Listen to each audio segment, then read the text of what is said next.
And I now properly introduce the Member of Parliament for the Boston as the Honorable Thomas.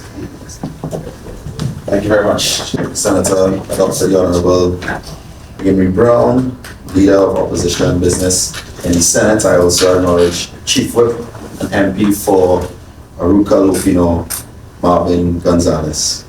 Members of the media, we want to thank you again for joining us today. As always, in changes in life, we acknowledge where we've come from, and I will always see you all as my colleagues. On this 114th anniversary of the birth of the late great Dr. Eric Eustace Williams, our first Prime Minister, as a person much like most of you who has benefited from education policy, let us be reminded of his brilliance and what is possible when we decide to serve. Today, I come to you to address issues related to sport with a look at the not so distant past, the present, and as one of the younger members of Parliament, a heavy focus on the future. Now, let's look at PNM, the People's National Movement's support for athletes over the years. Over the years, the PNM has always invested in its athletes. We are proud, we are patriotic, and we understand the importance of sport and what it does for us as a people. When you look at some of the sporting venues like the community pools, which I would have trained in as a teenager, the velodromes, the aquatic center, the National Racquet Center, the Brian Lara Cricket Academy, all built creating opportunities for athletes to train and compete at the highest level. When we look back at 2006, under the leadership of former Prime Minister Patrick Manning, the PNM introduced the Elite Athletes Assistance Program.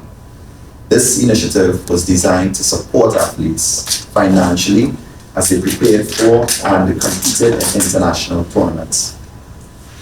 This program speaks to athletes who are world ranked in individual sports.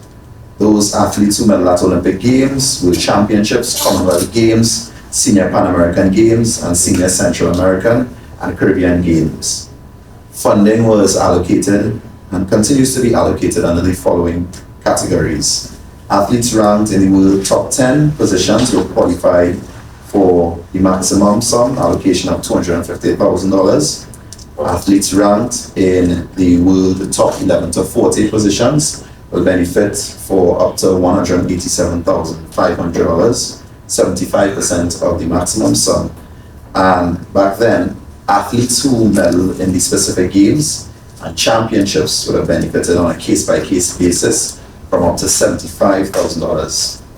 The funding was provided for athletes who undergo a 4-year cycle of preparation and training leading up to an Olympic year. Now, when we look back at August 14th, 2024, an article by Ian Prescott in the Express where the Honorable Shamfa Kojo-Lewis at the point in time had to defend the position, and I quote in that article, she said, "The government has continuously supported athletes throughout the years via the Elite Athlete Assistance Program, which allows athletes such as I, Walcott, and Jereem, the Dream Richards, to continue their training leading up to major international events." At this point, it's necessary for us to take note and remember that the day we plant the tree is not the day we shall eat the fruit. Building on this, in 2018, the National Rewards and Incentives Framework was introduced to reward athletes who achieved medals at the highest levels of international sport. By 2022, this policy was expanded to include the World Athletics Indoor Championships. To this end, a gold medal winner at the World Athletics Championship is entitled to a reward of $500,000. Silver medal winner entitled to $250,000, and bronze $150,000 TT. Today, like everyone else in Trinidad and Tobago, we celebrate the achievements of athletes such as Keshorn Walcott and Jereem, the Dream Richards, at the World Athletics Championships. Yes, we commend the current government for continuing a PNM-led policy that was first championed by former Minister of Sport and Community Development, Mrs. Shamfa Kojo-Lewis, and the hard-working staff at the ministry must also be acknowledged. The amounts announced to be given to these athletes These are not gifts, but earned rewards based on policy for their hard work. We must also look at the struggles while we look at the celebrations and the greatness. Recently, as a country, we celebrated and recognized some of our top performers in sport. Their success brought immense pride to our nation, and rightfully so. But as we applaud some achievements, there was one group glaringly absent from the recognition given by this UNC-led administration: our powerlifting athletes. These athletes proudly carry our flag at World Championships, Pan American tournaments, and Commonwealth events. Yet, when they return home with gold and silver medals, they are often met with silence, especially in this instance. Despite medaling at international and regional competitions, we are told that powerlifters often receive little to no support beyond minor expenses such as meals and gym fees. Officials argue that recognition and funding are skewed towards athletics, football, and swimming, while other sports are sidelined. For instance, in June 2025, at age 27, Zara Padia, first female athlete to represent Trinidad and Tobago at the International Powerlifting World Championships, placed 8th in the world and brought home 4 gold medals at the Pan American Championships while breaking 5 records. She is the 8th strongest woman in the world in her weight class. Yet the UNC has refused to acknowledge her achievements. Just last month, at the Pan American North American Championships, the national team secured a total of 56 medals, including 20 gold, 25 silver, and 11 bronze. These incredible achievements deserve to be acknowledged. We are calling on the government to look to the future, to extend the Elite Athletes Assistance Program to the Powerlifting Federation, and to recognize athletes like Zara Padia. Rishawn Superville as well.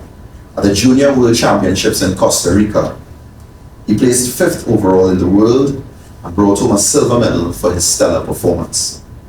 And the Joseph McDonald, just 22 years old, Joseph has made history for Trinidad and Tobago on the world stage. On September 5th, he represented our nation at the International Powerlifting Junior World Championships, where he secured first place in the 120 kilogram weight class. Joseph also set a new record in the bench press, lifting an incredible 568 pounds or 257.5 kilograms. This achievement is now officially ranked the #1 junior athlete in the world for the 120 kilogram category. Now, these athletes continue to achieve against all odds. You must always remember, when these athletes succeed, they do so for Trinidad and Tobago. You must treat them with dignity and give them the support they deserve.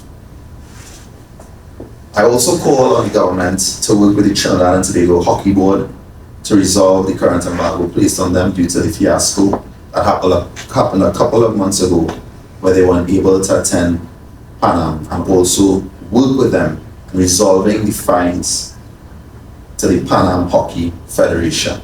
It's not about pointing fingers, it's about governance, it is about taking responsibility, it's about working with those in charge of different sporting disciplines.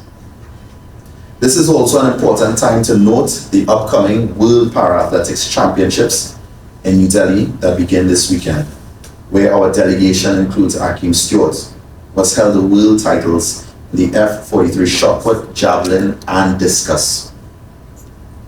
Also, as we look to the future, given the recent removal of sponsorship from various cultural groups of the National Gas Company, it also raises the question of whether or not the sponsorship of the entries and other athletic related activities will continue. And if the sponsorship will be discontinued, we ask the government to please explain to the population the reasoning behind this. This is a call to action and the future. Yesterday, I read an article in Newsday where the Minister of Sport reaffirmed his support for Trinidad and Tobago athletes. This is a call for him to do just that, and the government. We are calling on the government at this time to expand the elite athlete program to help these and other sporting disciplines that have represented us internationally. In recapping, we must acknowledge the work of the past, highlight the present struggles, celebrate our current achievements, and look forward to a brighter future for sport in Trinidad and Tobago. Thank you. We'll open for questions at this point in time. Thank you.